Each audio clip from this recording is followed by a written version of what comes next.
So to end our discussion of quantitative data analysis, we could talk about a special kind of quantitative data that's collected over time, which is called time series data, and what those graphs look like.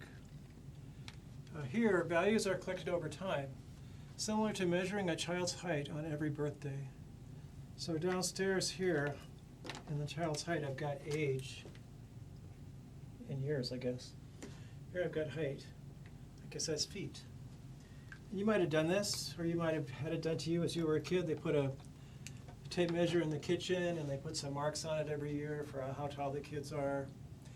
And you could draw a graph of that. You put the years this direction. So years, call it age in years. It's actually years going by. So it's years versus height, like that. And then it's common to, so this is at 1 year old, you're 1.8 feet long. I made this up. These numbers might not be so good. And then you can see along the way, usually we connect these together like this. You see, off you go. And then for a while, it doesn't look like you're growing very fast. Then things happen when you're 5 or 6. And then things seem to slow down a little bit. And then when you get to be a teenager, you start growing again, and then things level off when you approach adulthood, like that. That could be what happened. The good thing about these time series graphs, you can see where the slope is steeper. That's where things are increasing faster. Where the slope is less steep, that's where the increases are slower per year. So you can get a measure of the rate of change of height by looking at how the slope of the graph. That's the purpose of time series a lot of times. So we can see over here, we talk about trends and seasonal variation. Trend here, as you get older, you get taller. Yeah, we knew that. So if you want to do that with your kid, you can make a time series graph of that height and see what it looks like. I think doctors have those types of graphs, and they usually have some bounds on either side of where you're supposed to be at those different heights to be at a normal height range.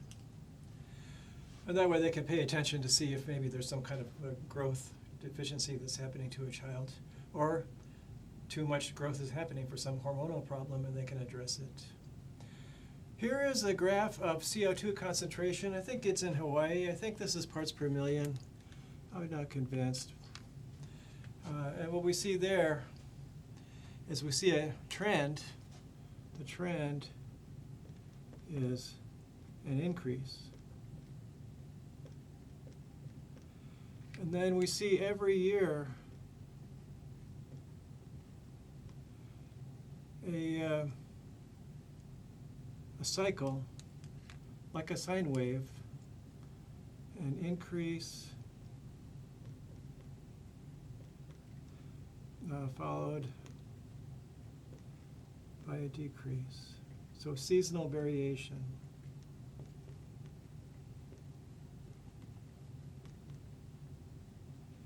Maybe something to do with the temperatures outside, something very predictable. You've got the graph in front of you if you printed it out. Yeah, those wiggles are very predictable. The increasing is very predictable. The distance from peak to peak looks like it might be 1 year. Like that. And you'd have a hard time arguing with something like that. You just have a machine that measures concentration of CO2, and you let it run for years and years and years. Downstairs here, we have one of those graphs you might have seen. It's about global warming. Over here we have something called the temperature index. I don't know what it is. It's something to do with how warm the planet is. And it's land and ocean temperature index. And we see here, the thinking is this, that for a while things were about the same height. So that meant the temperature is about the same. And then we'll see, this is the industrial age, maybe, from the 30s to the 80s, maybe 30s to the 80s. And then after that, it looks like things are out of control, like this.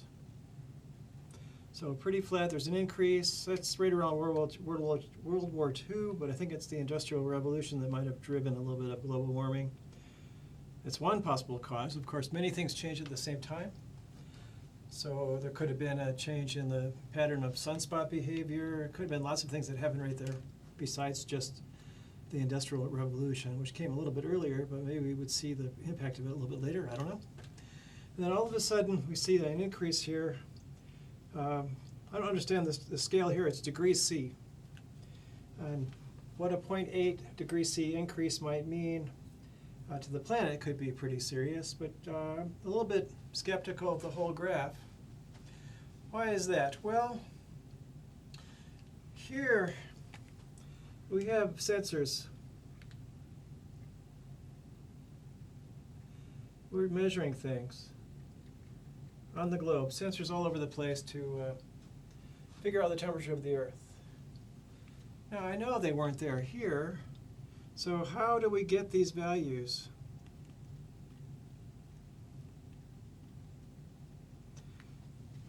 I don't know. And it's conceivable that we changed our methodology, new method here, because you have to splice together different kinds of records. In the modern age, we've got all this computer stuff and sensors and floats and in the ocean and ocean temperature gauges and weather balloons, all kinds of things. We even have satellite imagery that can, with infrared, that can detect some kind of temperature stuff. So we know a lot about the temperature there, but we don't know really as much here. But we have a graph that seems to indicate they're all hooked together in a certain way. So it's still time series data, but not clearly as obvious as this is that we've actually pieced these pieces of information together appropriately. I'm sure we did the best we could. I'm sure there's rationale behind the reasoning that was used to take the various data sets and patch them together in some way. Would that be an interesting study? How do they make these graphs that go back to 1880 up to 2020? What kind of information was used here, here, and here? Is it the same information or is it different information? So we don't want to talk about it anyway, so what seems to be happening? So what we see is variation, but not really a trend increasing or decreasing for a while. Then we seem to see a jump and then a stable set of variations in temperature. And then starting maybe around 1980, we start seeing an increase. It seems obvious.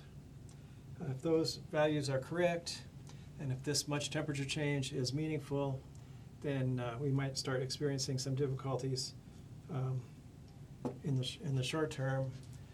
If we could see a much bigger picture than this, it's possible that global temperature has been all over the place. If you go back to here's where Jesus was born, maybe here, yeah, and you track temperatures. This is a short window here of just about, what is that, 140 years? So let's go back 1,800 years. That's like 15 of those. So maybe we're just seeing kind of random things here, and this happens all the time, and this will just kind of continue wiggling all over the place, and that's as high as it ever gets. We don't know.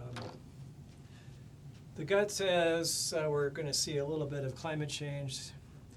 The rational mind says, did we do it, or is it just something that happens on the Earth? I don't know the answer to that. I don't think anyone really does, but of course it doesn't matter too much, except that if changing our behavior could change global warming, that would be nice. And we do have models that say that it does, and maybe just just kind of some measure of caution. It might be worthwhile doing the experiment and saying, let's see if we can slow the global warming down by reducing carbon emissions. That's what the models say can cause it. And if we see some reaction to that, so that we see some deviation of what the models are predicting back down to normal, then maybe we continue that effort. And otherwise we might go, well, that doesn't work, so maybe just a global phenomenon. Oh, anyway, that's all politics. That's not even science. That's just a belief system that you might have. You can see in the graph that low temperatures, medium temperatures, and rising temperatures come later. There we go. And that's the last type of graph we might use. I should say you have to be careful what you do with these graphs because we have to use consistent size units across here. So we'll say in the horizontal direction, consistent size units. So when I mark this off, those are all supposed to be 20 years. If I mark this off, each of these spots should be the same number of years as I go across here. And the same thing on the vertical axis. If that's 315, that's 390. The units here are equal size as you march along each axis. The temperature units should be the same size. If that's half a degree, that's half a degree, that's half a degree.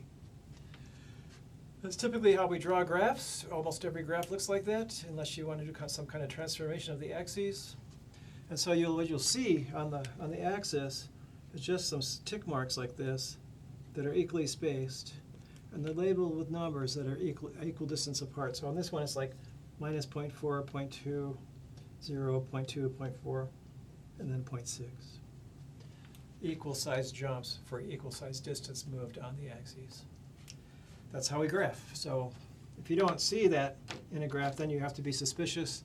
The person doing the graphing has something they're trying to prove that the graph doesn't quite prove, but they can do it if they just change the scales on the axis to meet their needs. And there we go. We're done with quantitative data displays.